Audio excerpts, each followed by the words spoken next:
Good evening, guys. We are Dog Sports Live coming to you late night. So imagine most of you guys are going to be watching this on replay, but for those that are staying up, watching the end of the NFL game or watching Dog Sports Live, welcome. We've got the USC show. We had to compound everything into 1 week because, by the way, we don't get paid to do this, so we're managing our real jobs. but here we are. We have some advertisers, but yeah, we had shit to do, we got jobs and shit. Yeah, but we're still working hard, and we still got plays, we still got picks, we still got stats. Graham, speaking of getting paid a little bit, we've got a new friend and a sponsor. You want to talk about Odds Jam? I do, yeah. So Odds Jam has come on board and has partnered with us here on the show, and in Odds Jam, we have a partner that probably brings more value to bettors, college football bettors, but also bettors of all kind than anyone on the internet, straight up. I'm not just saying that to blow smoke. These guys have compiled spread data from every sports book imaginable. So if you want to go and bet the Georgia versus South Carolina over-under, you can go and find out where the value is. You can see what the juice is on alternate lines. You can shop your lines around. So I would really encourage you guys to check them out, even if you're just a casual bettor. If you're going to go and bet, South Carolina on the money line against Georgia, you should go and do that at the book that's going to give you the most value for your bet. And Odds Jam will let you know who that is. I mean, and one of the reasons I got into numbers is partly because I'm not much of a sports gambler, but I love the numbers, and he's got lots of tools. And those tools can tell you not only how to bet, but also just gives you an idea of just more what the numbers are telling us. And it's a great site, and that guy is giving you tons and tons of information and also lots of tools, and you're going to learn a lot. So check out Odds Jam. We're gonna get into some picks later on. You can see Odds Jam's little logo there, and his information. oddsjam.com is where you want to go. So with that, I'm going to jump into a little bit of stats real fast. We've got 2 games, which is not a ton of data, small sample size, as we like to say. But we've got, let me see here, see if I can do this. Let's do this. So in the South Carolina-Georgia matchup, we've got Georgia's offense is producing 6.7 yards per play, and Carolina's defense is allowing just 3.5, which is pretty good. And then on the South Carolina is 5.6 yards per play on their offense, and Georgia's allowing a stout 3.1. These are pretty even numbers. 43% success rate on the offense for South Carolina, and actually Georgia's a little under that. And both defenses are allowing low 30s in success rate. So clearly the yards per play. Yeah, go ahead, jump in. I don't have those numbers in front of me. Yeah, I don't have the numbers in front of me. I just have the SB Nation Dog Sports logo on the screen. Just hold on 2 seconds. Watch this. Dude. There we go. All right. Perfect. There we go. Yeah, nice. Yeah, okay, there we go. Awesome. We're good. Sorry about that, Graham. Yeah. So, and then the biggest number there is you can see that talent composite index, which is, Georgia is the number 2 in this category. So that's a really good. Georgia's loaded, and we've seen that even with a depleted offense on the second teamers ready to play. So but if we go into the national levels here, we can see that that's not what I wanted to show you. Let's see. Okay. Some of the offenses in the college football are putting up huge numbers right now. Again, small sample sizes, and also not adjusted for opponent. Auburn is playing 2 FCS schools and is producing 9.8. You can see Boston College, some surprising numbers in here. Michigan State is one of these guys we're going to talk about later in the picks. And then Florida is still producing a high yards per play and a high success rate. Again, not playing really stout opponents there. Before we get into the USC game, let me show you the defense, because this is where, here we go. There's Georgia leading the nation at, look at that, negative 0.295 EPA. So every time that Georgia's every time Georgia's playing a defensive snap, they're actually making points for the dogs. They're creating expected games. Points. Yep, exactly. And I mean, and Oklahoma's there. They down there at the bottom. That's a team we got. That's not going to sneak up on anybody. But their defense is a lot better this year. And then Clemson, our week 1 opponents, right there as well. I did something. I'm kind of rushing through these a little bit, but I took that talent composite index and also the talent composite index for the opponents that we faced. And here's the raw Power 5 net yards per play. You can see Auburn and Kentucky again. This is not the same offense that we've seen out of the Kentucky in the last few years, but you can see Georgia actually makes it into the top 10. But if we look at the let me see if I can find it. Yeah, here we go. This is my sort of stab at doing what they call modeling or whatever. On the right side, you can see the raw net yards per play rank where these teams were nationally on their own. And then I adjusted for the team's talent and also the team's talent that they faced in 2 games. You can see Georgia's having Clemson right there in that unit and that Alabama Birmingham team, which is not quite Power 5 level, but certainly ahead of a few Power 5 teams. So that puts them at an adjusted net yards 2.8, which is the number we're looking for, man. That number of 2.8, if we can get there, that's an elite level team there. So, and you can see some of the Kentucky again, and Florida's right there. And Michigan State again is having a great start to their season. Ohio State and Texas Tech is surprising. He keeps showing up in all this. That team. Surprising to see UNC in there as well. Yeah, I mean UNC played. They've got I think this is largely because they've faced Virginia Tech and they had stats. I think that is what that's telling us. A lot of these teams. Gotcha. So they're going to get a little. And they did have a good offensive week this next week against it was not a non-Power 5 team. So again, this is early numbers, so don't judge anything by them yet. But this is something I'm going to kind of massage and check it out. But all that to say is, if we start to put in some opponent adjustments, you can see that Auburn falls off of this list, and they may be a great team, they may be a complete team, but for now, if we take out who they played, you can see that Georgia and some of these, and again, these are teams that you can tell have played Power 5 teams already. So with that, Graham, what are your initial thoughts on South Carolina? Yeah, so I think initial thoughts on South Carolina is you have a team that is at a massive talent disadvantage coming into this game. Like Georgia's defense is making a case to disprove the narrative that quarterback is by far the most important position in college football with what they're doing as a collective group, but quarterback is by far the most important position in college football. And South Carolina is starting a grad transfer in Zeb Noland, who, couldn't start at FCS or Dakota State. So they're limited in what they can do offensively. There are some nice pieces at the skill positions, but in terms of depth and in terms of what they can do on the line of scrimmage, they're just totally overmatched by a team like Georgia.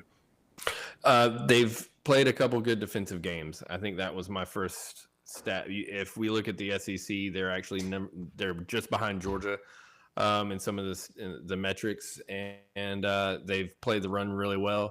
And they've got a pick 6, which is, obviously when you put defensive points on the board, that's and especially in a small sample size, that's going to kind of jack up those numbers. So let's look at that run D if we can here while we do this. Let me do this.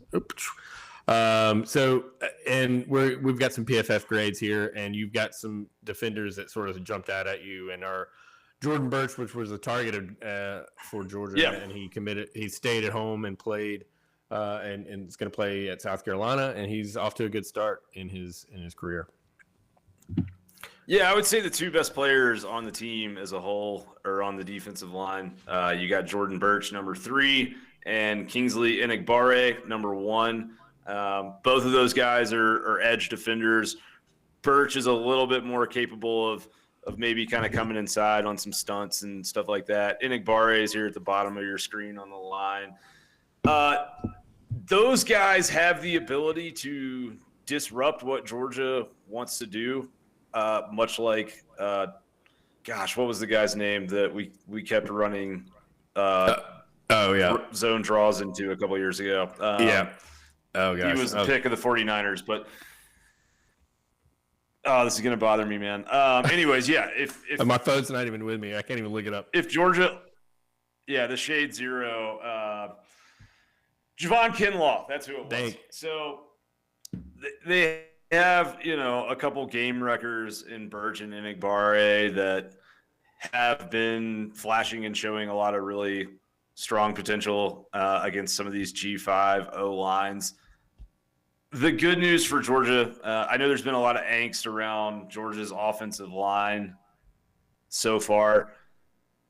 Both those guys, in my opinion, are better in the pass rush than they are defending the run. And the reality is that Georgia's offensive line has been better protecting the passer than they have been getting a push in the running game. So I think that kind of favors Georgia a little bit just in terms of what they do well. Georgia matches up with well.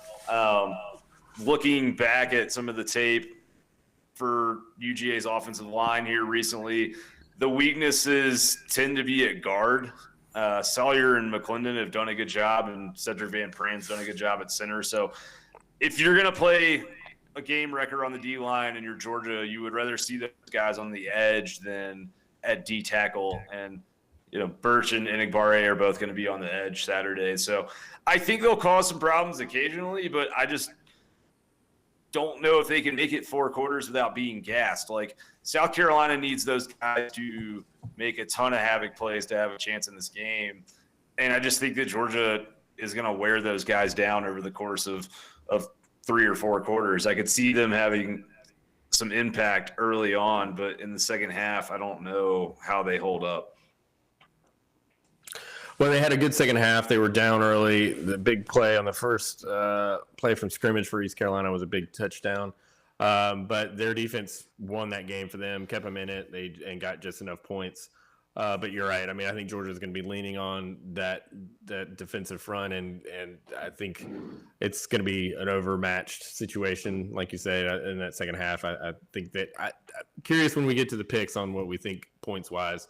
But I don't know I don't think we know who the quarterback's going to be on Saturday either, which is going to be a factor in that line at least. But let's look at, what do you want to look at? You want to look at the some of that pass defense too while we're at it, because they did get after us a little bit. Yeah, let's look at their pass defense. Yeah, for sure. Let's throw that up there. So Cam Smith, number 9, their defensive back. He's a stud. He's a very, very good player. Here's a big play for the first Don't line. know.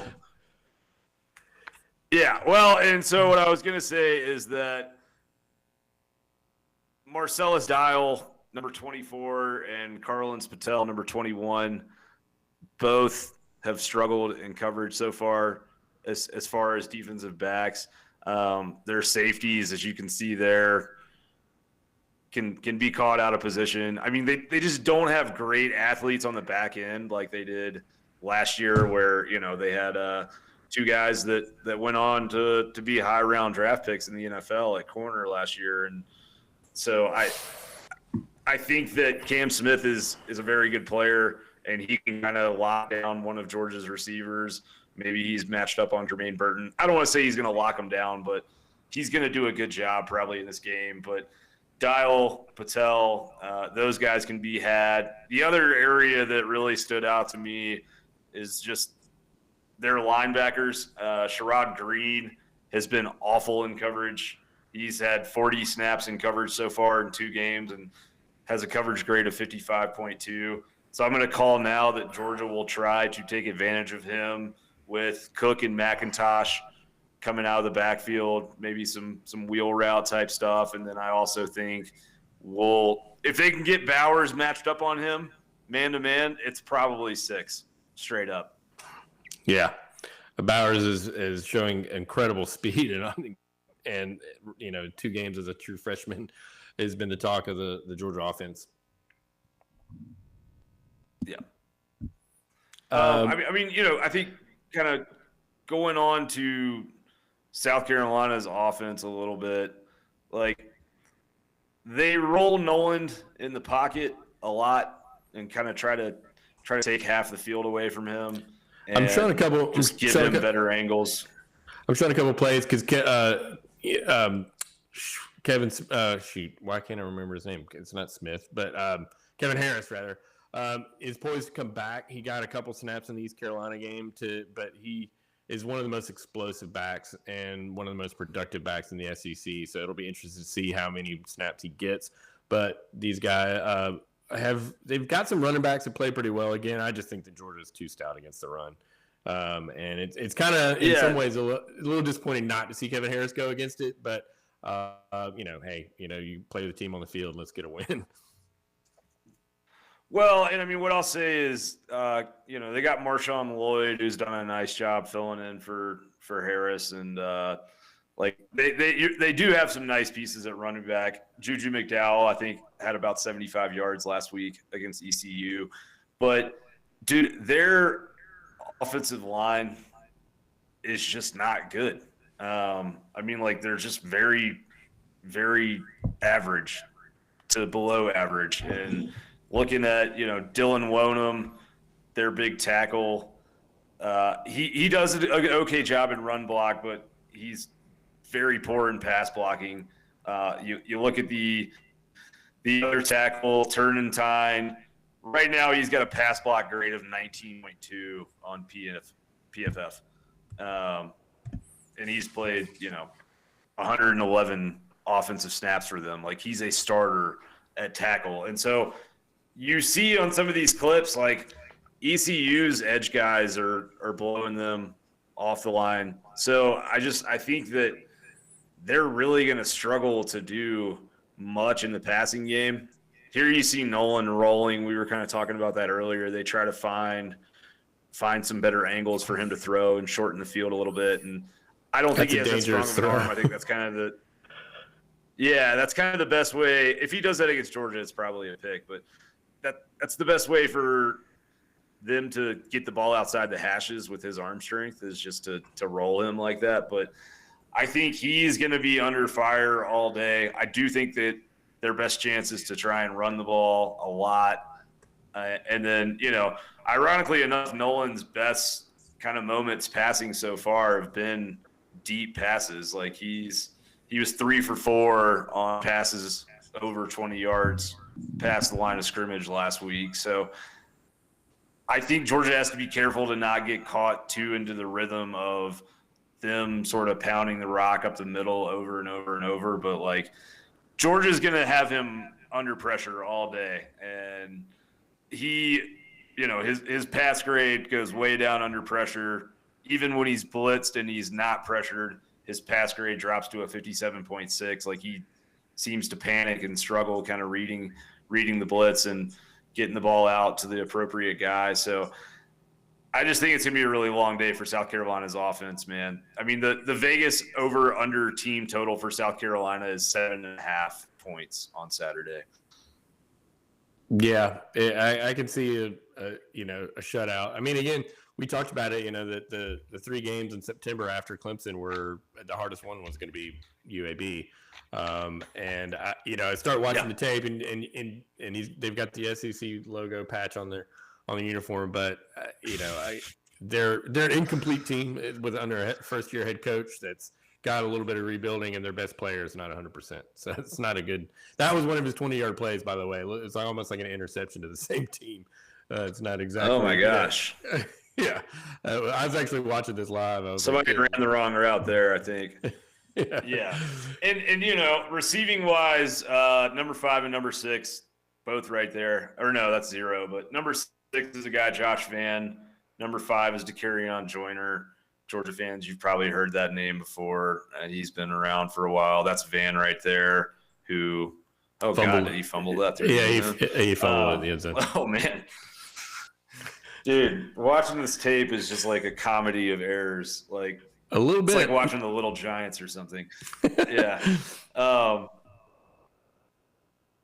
So I've heard people be like, oh, well, the last time South Carolina came into Athens, they had a third-string quarterback, and they won that game. And that's a narrative. That's very true. That is a narrative. That defense was also pretty salty and had NFL guys all over the field at all 3 levels. And the other thing that I would say most importantly is that James Coley's not the offensive coordinator anymore for Georgia. And, they've shown that if you want to load up the box on them, they're going to stretch the field. So I think that this could be like a 4-turnover kind of day for Georgia on Saturday. Yeah, watching some of these throws, I some of think that these this could plays, be I can ugly. see that for sure. Yeah, I just watching these plays, I can see that. Especially if Georgia gets up 14-0 early and South Carolina has to press, which I expect they will at some point. They're going to have to throw the ball and try and play catch up. And it's just this dude is going to – he's never seen anything like the speed in Georgia's linebacking core and secondary that he's going to see on Saturday. And guys like Lewis Seen and Christopher Smith and Kendrick and Ringo and Speed, those little passes that he's throwing to the sideline there, that's a touchdown the other way real quick. Yeah, I mean, it's going to be the story of the early season is definitely how good Georgia's defense is, and it's kind of exciting to break the mold a little bit of. And you and I have both talked about having an elite offense and explosive offense and stuff, but it's awesome to watch Kirby's and Dan Lanning's defense, man. It really, really is. Yeah, they're freakishly good. You're right. It's a ton of fun, and I think we've been so, I think, exposed to offense over the last few years of college football. And just, it seems like every time there's been a big game on TV the last few years, it's a shootout or a blowout. But watching what Georgia's doing on offense right now it's really beautiful. And they're just, Richard Johnson on Split Zone Duo, he often says, at the end of the day, the game is about blocking and tackling. And Georgia's defense, you cannot block them, and they tackle really well. And I'm like, that's really as simple as you can be about it. It's just what they're doing and how well organized they are, and just everyone is doing their job at an elite level.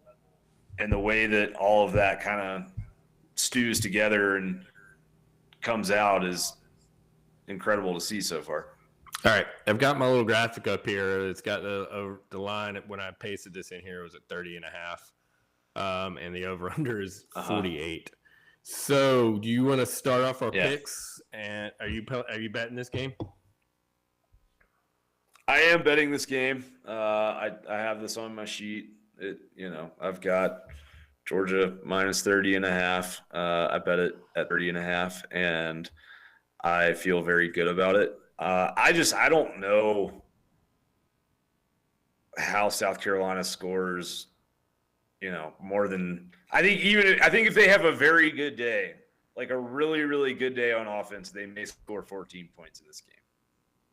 And yeah, I think that Georgia will score a lot more. I think that we could I think there's a very good chance we'll see another defensive touchdown this week for the third week in a row from Georgia's defense. So I'm gonna go with Georgia 45, South Carolina 6. Nice. Yeah, 39 points. Yeah. What do you think, man? Where's your head at? I think that Georgia. I might take Carolina in the points. I just think that Georgia may get up early and start rotating some quarterbacks in, and if Georgia's defense shuts out, like it could possibly do, I think I can see a 28-7 kind of game, or 31-7. So I'm leaning towards Carolina in the points, but I still think it's going to be decisive win. But right now, if I had to put money on it, I would take Carolina in the points. But if this was a Derek Mason team, I would agree with you. Dude, Arch Manning is going to be in the stands on Saturday. So I fully expect them to be airing that thing out all day. Whoever's under center, and I do expect them to rotate quarterbacks like you're saying, but I think even if we see Vandegrift come in, play action, bomb, show off the arm strength, show off the receiving talent, show off the offensive scheme. I think that the other kind of hidden storyline here is this is the first time Kirby Smart, to my knowledge, well, other than Sam Pittman last year, but Pittman had done a lot of other stuff. But like, Beamer is a former Kirby Smart assistant, and he's come into Georgia's division, and he's recruiting very aggressively, and he's going after a lot of the same guys. And I think that Kirby's going to probably try to kind of put them in their place. And the last time they were in Athens, they won, and that's the game that the Kirby Smart haters point to all the time. I love that take because I can look at numbers and you hear about it all the time, but you always have to have that subjective analysis to it, whether it's on the field between the lines, subjective analysis, or just like that, you're talking about recruiting, you're talking about Arch Manning. I absolutely love that, Graham. Good call. So that was our very first Odds Jam, Graham Coffee pick. So there Let's it is. go, Odds Jam. The Dogs minus 30. Okay, what's your next game? Minus 30.5. Okay, so, I had Ohio plus 20 tonight versus Louisiana Lafayette, which was a pretty popular pick for a lot of people, and that was a flub. A couple fourth downs on the goal line didn't really go our way tonight, and it's early in the week. We're gonna brush that one off and bounce back strong tomorrow with UCF minus 7 on the road at the Louisville Cardinal. I don't think Louisville is very good. They weren't good last year, despite all the returning production. They haven't been good so far this year. Ole Miss, really shut them down on defense, which I still don't. I'm not a believer in Ole Miss's defense yet, which means I'm a big skeptic of Louisville's offense. I think that, UCF's already played Boise and had a good win there and has some momentum. So I like them going into Papa John Stadium and walking away with more than a touchdown win. I've got Virginia Tech plus 3 on the road at West Virginia. All right. You gave that one to me faster. Hang on a second. I was trying to do this live, but keep talking about Virginia Tech for a second for me, please. No problem. Yeah. So with Virginia Tech, I just think that we have a team that is kind of sneaky good on offense. They moved the ball up and down the field a lot on North Carolina opening Friday night of the season. And I think, they didn't always cash that in for points. There was a couple drives that, they didn't really turn into points, and they only put up 17 in that game. But I think that they probably just yards and output wise, that was closer to like a 25 to 30 point output. I think Burmeister is good. I don't think he's spectacular, but I think he takes care of the ball pretty well. And that's important against that West Virginia secondary because they are well coached. But I think Virginia Tech just has more game breakers on offense. I like Raheem Blackshear in the receiving game, and I think they kind of have that. Blackshear's also solid as a running back as well. So I just don't think West Virginia can score that many points. I've seen Virginia Tech hold Sam Howell to 10. And, that UNC team, I think, was overrated coming into the season, but I still don't think they're a bad football team by any measure. And I still think that Howell's a good quarterback, and Virginia Tech exposed that offensive line. So I think it's going to be a defensive struggle, but I like the Hokies. This was interesting. 3 points. We had Brody on Twitter kind of comment that he was surprised that West Virginia was the actually given points on this, considering that big win week 1. But this is a good test for my net adjusted yards per play. You can see that my net adjusted for opponent, that Virginia Tech is actually 0.6 and West Virginia is 0.2. So it's I like you have Virginia Tech plus the points, right? Plus 3 points, yeah. Yeah, plus. So I'm getting a field goal. I like it, and that's on the road. So that's a neutral site game. It's a pick 'em at a neutral, but I like to pick a lot. See if we can do this again. What's your next pick? I've got Fresno State plus 11.5 at UCLA. Going against the definitely against the early narrative there with UCLA being the darlings of the early season out west? Well, yes and no. I mean, Oregon, we just watched them play a really good game and beat Ohio State in Columbus without arguably their two best players, probably their two best defensive players. But Fresno State, went on the road to Eugene and lost by a touchdown the week before Oregon went over into the Horseshoe and beat the Buckeyes. So I think Fresno State might be the best team in the group of five. I think that they, put them in Cincinnati on a field, and that'd be a game that I would love to watch any day of the week. But Jake Haener is good. Their quarterback is damn good. I mean, he was 30 for 43 for 298 yards and a touchdown on Oregon's defense when they went on the road up there. Their running game is serviceable enough, and I mean, he spreads the ball around really well.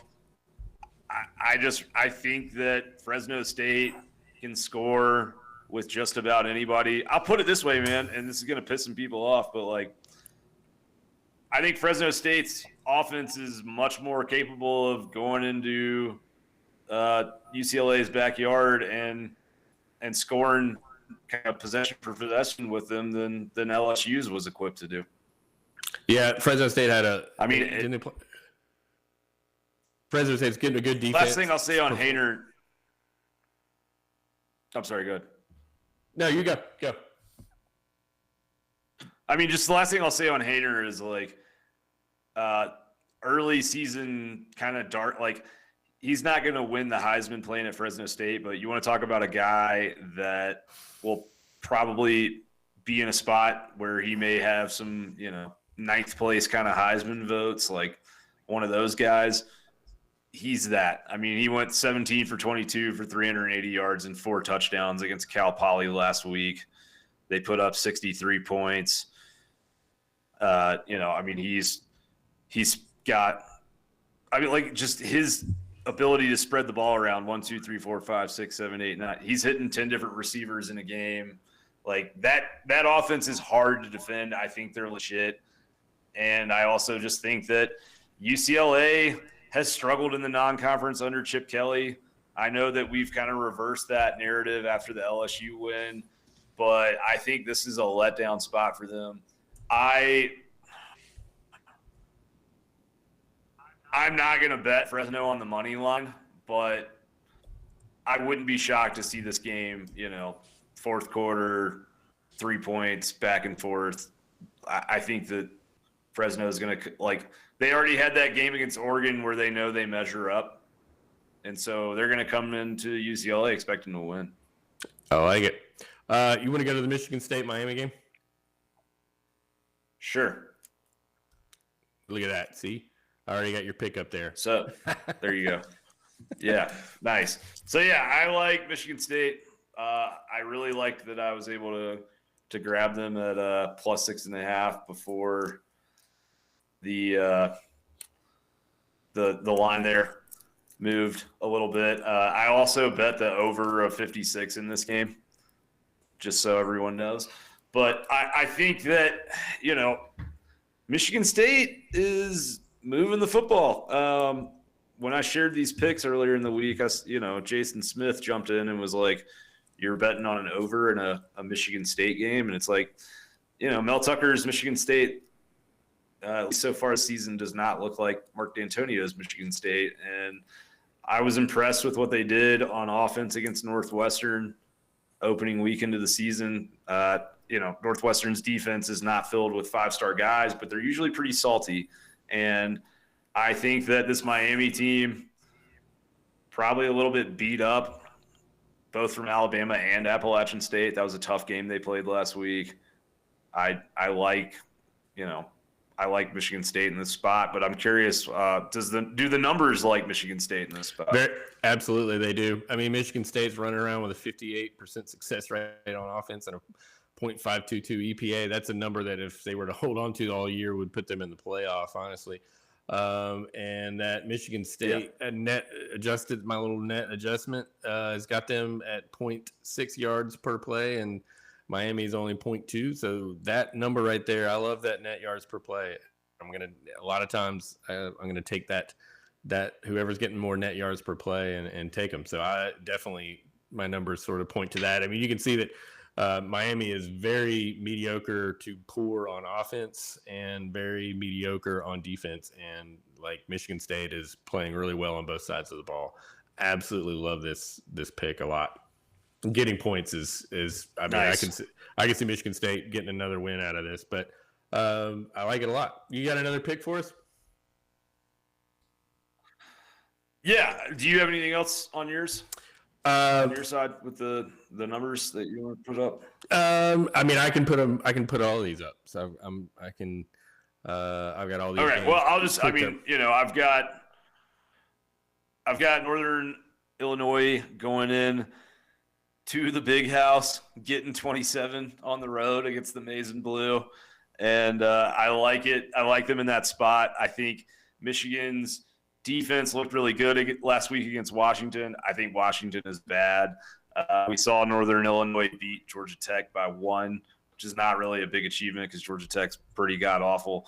But they played a shootout last week with Wyoming, put up 43 on Wyoming, and Craig Bull's team out there in Laramie normally has a pretty salty defense. So going out there and or I guess they played at home, Northern Illinois did, but I still think putting up 43 on a Wyoming team is impressive. I think that they're not going to have much defensively for Michigan, but I still don't think Michigan's offense is very good. I think they're starting to click, but I don't think they're really humming on all cylinders yet. So I just think 27's a lot in this game, and it may be a late backdoor cover, but I like the number. I like Northern Illinois. Take the plunge. Go for it. I like it. Well, we've got the numbers on there. I mean, again, this is kind of tough, but I mean, Northern Illinois is 40. It's a pretty bad defense. But it's a bad defense. Yeah, it's a bad defense. But backdoor cover, maybe, I don't know. But 27 is a lot for a Michigan team, that's for sure. I just don't think Michigan's offense is that good. Maybe I'll be wrong, but I just don't. I don't trust until I see good quarterback play at Michigan. I'm not assuming there is good quarterback play at Michigan. All right, we're at 38 minutes. If you got any more picks, and obviously Graham's been tweeting his picks all week long, so. And we're going to track I'll fire the rest of these off real quick. So I'll just shout these out, and then there's one more game we can look at before we wrap up. So I got the Colorado-Minnesota under. All right, I want to talk about this. I want to talk about Colorado-Minnesota. All right, can you give me just a minute? I am fired up. I am cheering for the Buffaloes. They had a heartbreaker against Texas A&M. They're my darlings of the West, and I am sick of hearing about Minnesota. They have all this coverage, and everybody feels good about them.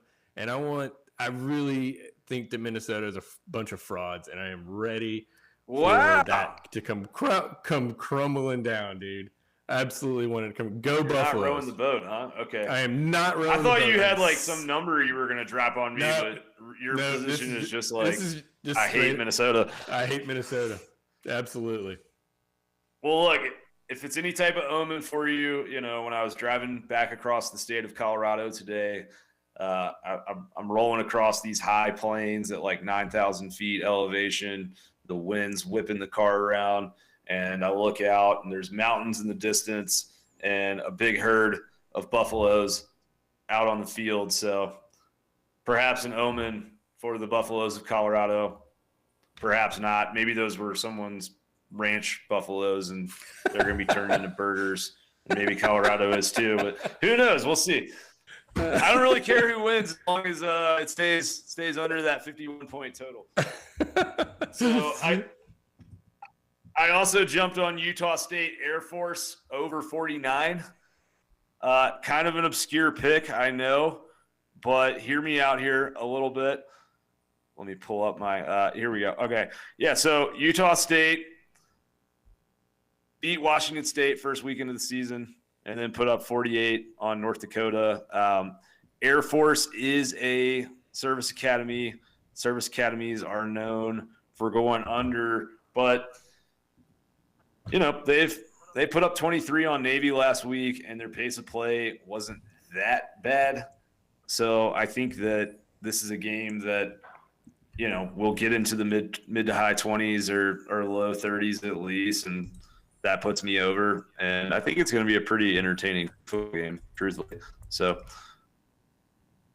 I am feeling good about that one. ECU versus Marshall over 55. I think East Carolina's offense is better than it showed so far. They've had to play a very good defense in Appalachian State, and they had to play a very good defense in South Carolina. I think there's more explosiveness there, and I think that. Sorry, let me pull up my Marshall info real quick. They put up 49 on Navy week 1. That's right. And that's impressive against Navy, a Navy program that's been very good and has been ranked in the top 25 quite a few times over the last half decade or so. So I think that there will be points scored, and I think that there will be more than 55 of them. So the last game that we'll hit on is Alabama at Florida. And I've got Bama minus 15.5. I think the loss of Ventrell Miller at linebacker for Florida hurts quite a bit. I like Alabama in these types of spots where there's some people kind of talking about they might be upset and sort of a little bit of trash talk coming from the Florida side. Like, this just feels like one of those games that Alabama rolls in there, and maybe Florida is up 14-10 at one point late in the first quarter, early in the second, and everyone's feeling like this thing's going to happen. And then all of a sudden we look up and Alabama's up 31-14 at halftime, and they start running away with it. I just don't think that Florida has a passing game. No, they do not.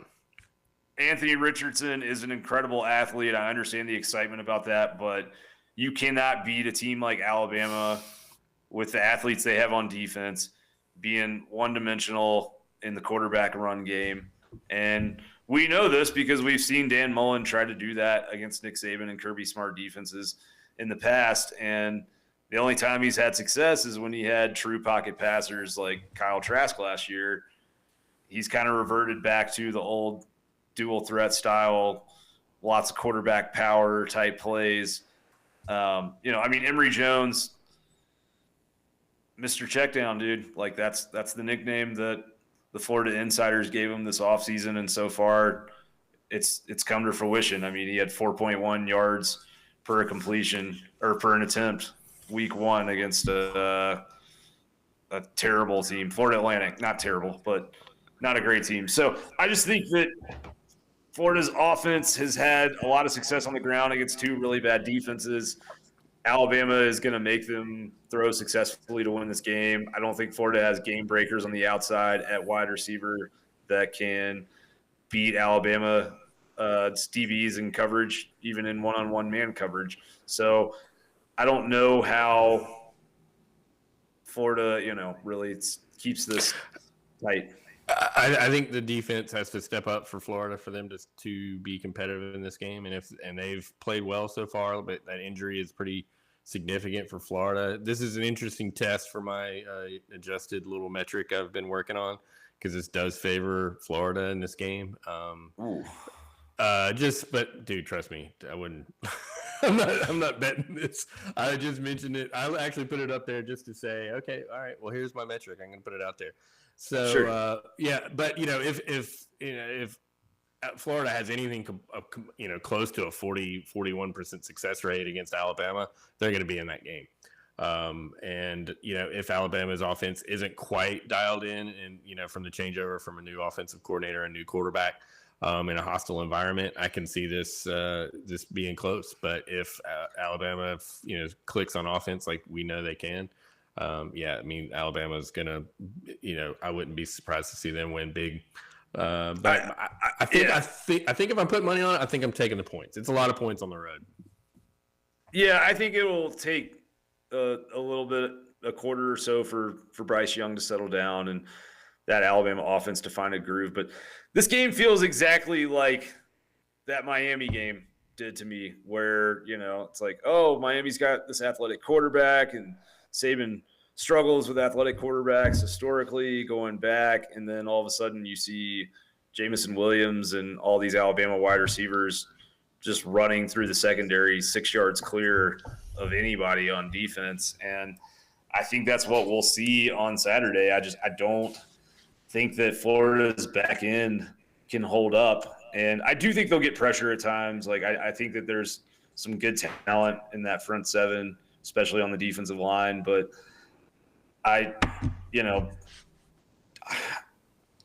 it's a big stretch for me to – like, Kyer Elam's a very good player for them on the back end of that defense, but like Jadarius Perkins, transfer, playing a lot of minutes right now. Like, there's a lot of these young corners, and from what I've seen, they still are making a lot of the errors they did last year in the secondary under Grantham. So I just think it's going to be a long day for Florida.